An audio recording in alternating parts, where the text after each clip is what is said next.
ऐसा कहा जाता है कि सर्दियों के मौसम में आप जो भी खाते हैं ना, उसका हेल्थ बेनिफिट आपको पूरे साल मिलता है। तो वैसे ही है मेथी के लड्डू, जो सर्दियों के मौसम में अक्सर हम सभी के घर में बनते हैं। लेकिन जैसे ही बच्चे से लेकर बड़े मेथी के लड्डू का नाम सुनते हैं ना, तो उनको ऐसा लगता है कि भाई ये तो बहुत कड़वे होंगे।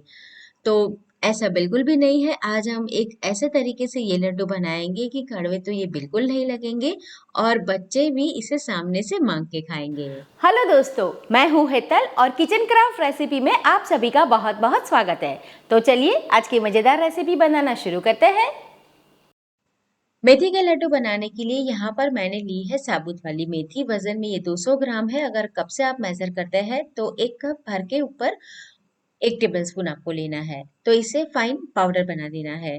दरदरा बिल्कुल भी नहीं रखना है। आप चाहे तो मार्केट में रेडीमेड इसका पाउडर मिलता है तो वो भी ले सकते हैं।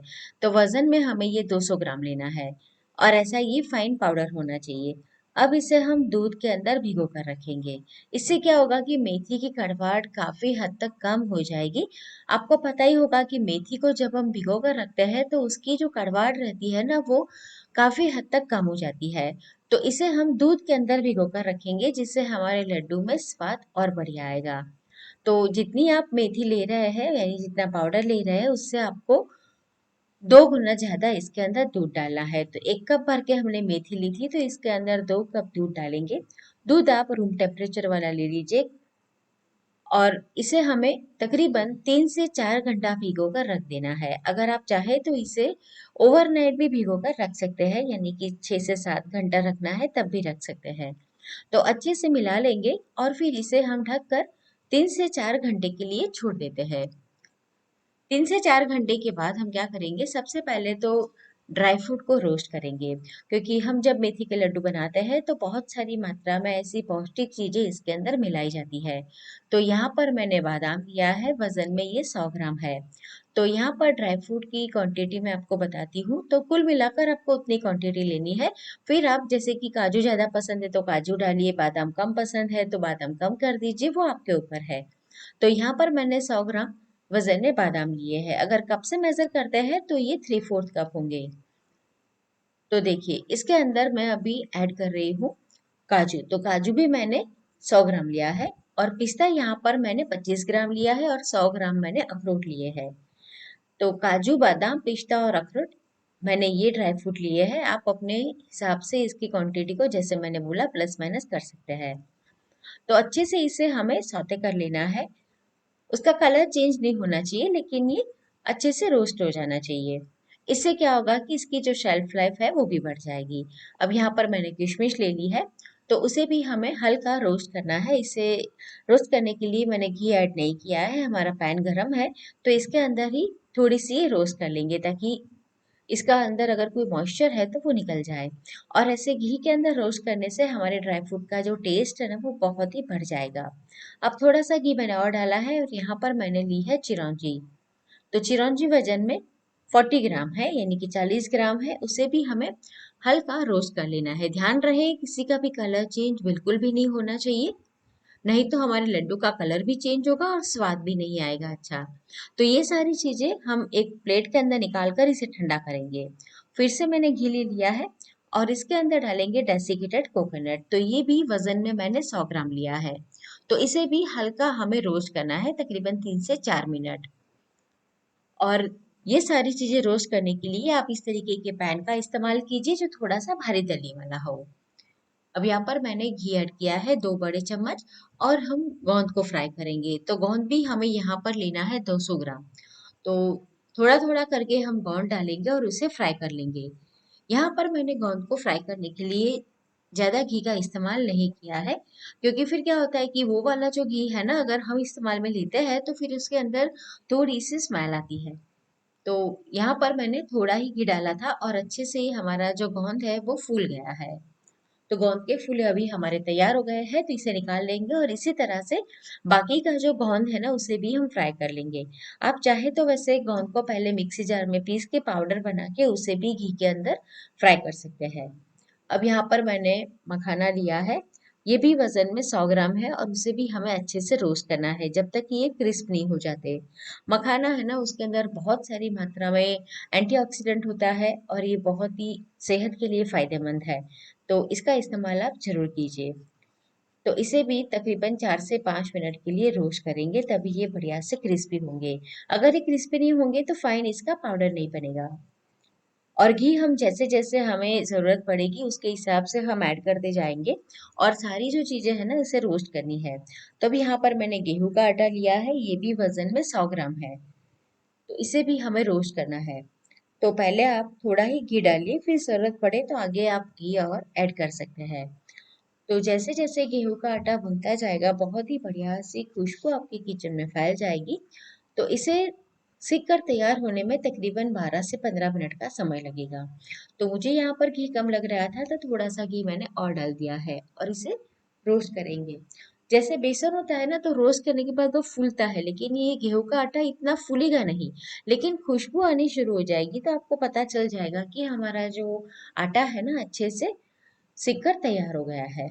देखिए ये सिक जाता है ना, तो आप ऐसे इसे पैन के अंदर फैलाएंगे तो उसका टेक्सचर स्मूथ हो जाएगा। ऊपर आपको घी की एक लेयर नजर आनी शुरू हो जाएंगी। कलर भी आपको इस तरीके का गोल्डन दिखाई देगा। तो ये सारी चीजें से आप पता कर सकते हैं कि आपका आटा तैयार हो गया है। तो बस इसे अभी एक बड़े से पतीले के अंदर निकाल लेंगे और इसे ठंडा करने के लिए रखेंगे। यहाँ पर आप बेसन भी डाल सकते हैं, आधा गेहूं का आटा और आधा बेसन, ऐसा कर सकते हैं। तो आटा तैयार हो गया है।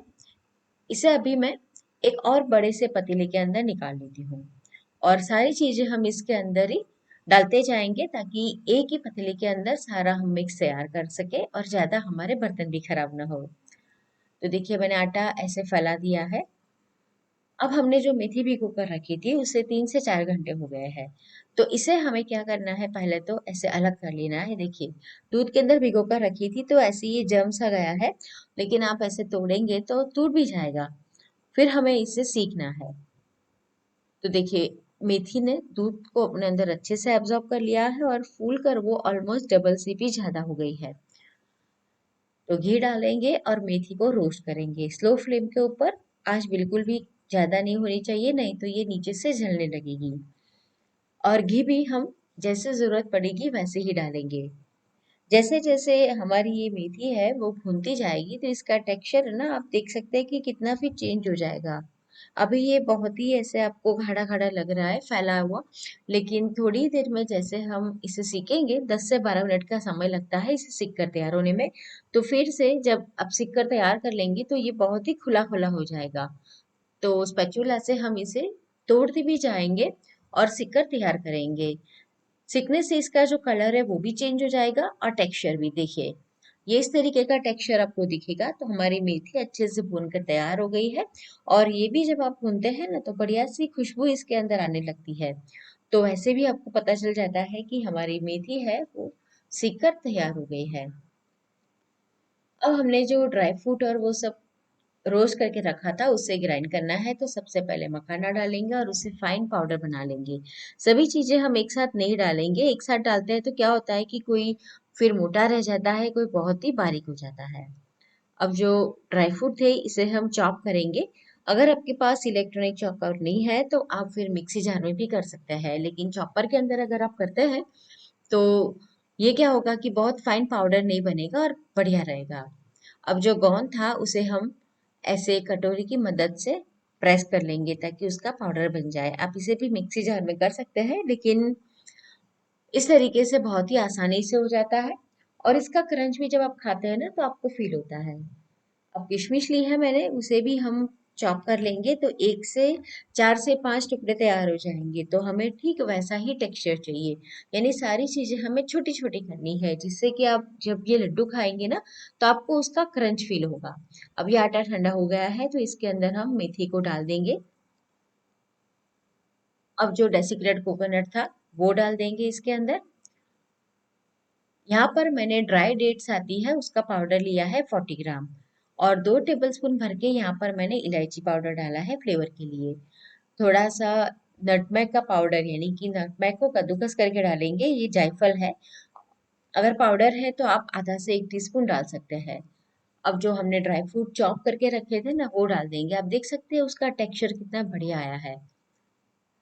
एक एक करके सारी चीजें हमें मिलाती जानी है। किशमिश डाल देंगे इसके अंदर, और जो मखाना था उसका भी मैंने पाउडर कर लिया है तो वो डाल देंगे। इससे बहुत ही बढ़िया इसके अंदर बाइंडिंग भी आएगी। अब गोंद है वो डाल देंगे, और गोंद हमने जिस थाली में रखा था ना उसके अंदर घी होगा, तो इसे हम अभी साइड में रखेंगे। इसका इस्तेमाल फिर आगे करने वाले हैं। और ये समय पर इसके अंदर हम डालेंगे, ये जो घी वाली थाली थी इसके अंदर 50 ग्राम ड्राई जिंजर पाउडर यानी कि सौंठ पाउडर। तो घी इसके अंदर जो है ना थाली में, वो ये पाउडर के अंदर आ जाएगा। और साथ में जाएगा 25 ग्राम यानी 25 ग्राम पीप अमूल पाउडर। और अच्छे से इसे हम मिक्स कर लेंगे। मिक्स कर लेने के बाद यहाँ पर मैंने आधा आधा कर लिया है, क्योंकि मैं अकेले ही ये लड्डू तैयार करने वाली हूँ। तो एक साथ अगर हम गुड़ को पिघलाकर इसके अंदर डाल देंगे ना, तो फिर क्या होगा कि वो जमना शुरू हो जाएगा। अगर आपके घर में कोई है तो आप इसे एक बार में ही बना सकते हैं, लेकिन मैं अकेली बना रही हूँ तो मैंने फिर सारा आधा आधा कर दिया है। तो अभी जो घी बचा था उसमें से यहाँ पर मैंने आधा ले लिया है, और इसके अंदर हम गुड़ डालेंगे। तो यहाँ पर मैंने 600 ग्राम गुड़ निकाला था, तो उसमें से आधा यानी 300 ग्राम के करीब मैंने गुड़ ले लिया है। तो कुल मिला के इसके अंदर 500 ग्राम घी पड़ता है, और 600 ग्राम इसमें मैंने गुड़ डाला है। तो गुड़ को हमें सिर्फ पिघलाना है। ध्यान रहे कि आगे इसके अंदर चाशनी नहीं बननी चाहिए, बिल्कुल भी नहीं, तो फिर हमारे लड्डू है ना वो हार्ड हो जाएंगे, चुई हो जाएंगे। तो इसे अभी हम गुड़ को सिर्फ पिघलाने तक गैस के ऊपर गर्म रखेंगे। तो गुड़ को मैंने बहुत ही फाइनली कट कर लिया था, और पैन के अंदर आप इसे सतत चलाते रहेंगे, यानी जो गुड़ है ना अच्छे से मेल्ट हो जाए। तो बस देखिए अभी मेल्ट हो गया है, तो गैस बंद कर देंगे। और ये जो मिक्सचर है ना, वो हमने मेथी और वो जब सब तैयार किया है उसके अंदर डाल देंगे, और फिर तुरंत आपको इसमें से लड्डू बनाने हैं। आपको ये प्रोसेस थोड़ी सी जल्दी में करनी होगी, क्योंकि सर्दियों का मौसम है ना, तो अक्सर हमारी जो गुड़ है ना वो जमने लगेगी फिर। तो फटाफट से आपको इसे मिक्स कर लेना है, और उसके बाद इसके लड्डू तैयार कर लेने हैं। अगर आप मेरी तरह अकेले बना रहे हैं तो अच्छे से मिलाने के बाद आप इसे एक साइड के ऊपर कर दीजिए, ताकि अंदर तक इसकी गर्माहट है ना वो बनी रहे, फैलाना नहीं है। एक साइड कर देना है। फिर सारे लड्डू एक साइज के बने, तो उसके लिए यहाँ पर मैंने ऐसा एक छोटा कप ले लिया है जो 1/8 मेजरिंग स्केल वाला है, यानी एक कप का जो 8वां हिस्सा रहता है ना बस उतना ही है। अगर वजन से देखें तो 35 से 37 ग्राम तक एक ये लड्डू तैयार होता है। आप चाहे तो बड़ी साइज में भी बना सकते हैं, लेकिन मैंने छोटी साइज में तैयार किया है, क्योंकि एक बार अगर हम एक लड्डू लेते हैं तो पूरा ही फिनिश हो जाए। अगर बड़ा है तो फिर क्या होता है कि सब आधा आधा छोड़ देते हैं। तो इस तरीके से हम सारे लड्डू को तैयार कर लेंगे। इसे बनाकर आप बाहर 1 से 1.5 महीना स्टोर कर सकती है। तो दोस्तों आज की रेसिपी आपको कैसी लगी कमेंट करके जरूर बताएं। और ऐसी नई नई रेसिपी देखने के लिए मेरे चैनल किचन क्राफ्ट रेसिपी को सब्सक्राइब नहीं किया है तो जरूर करें और मुझे सपोर्ट करें।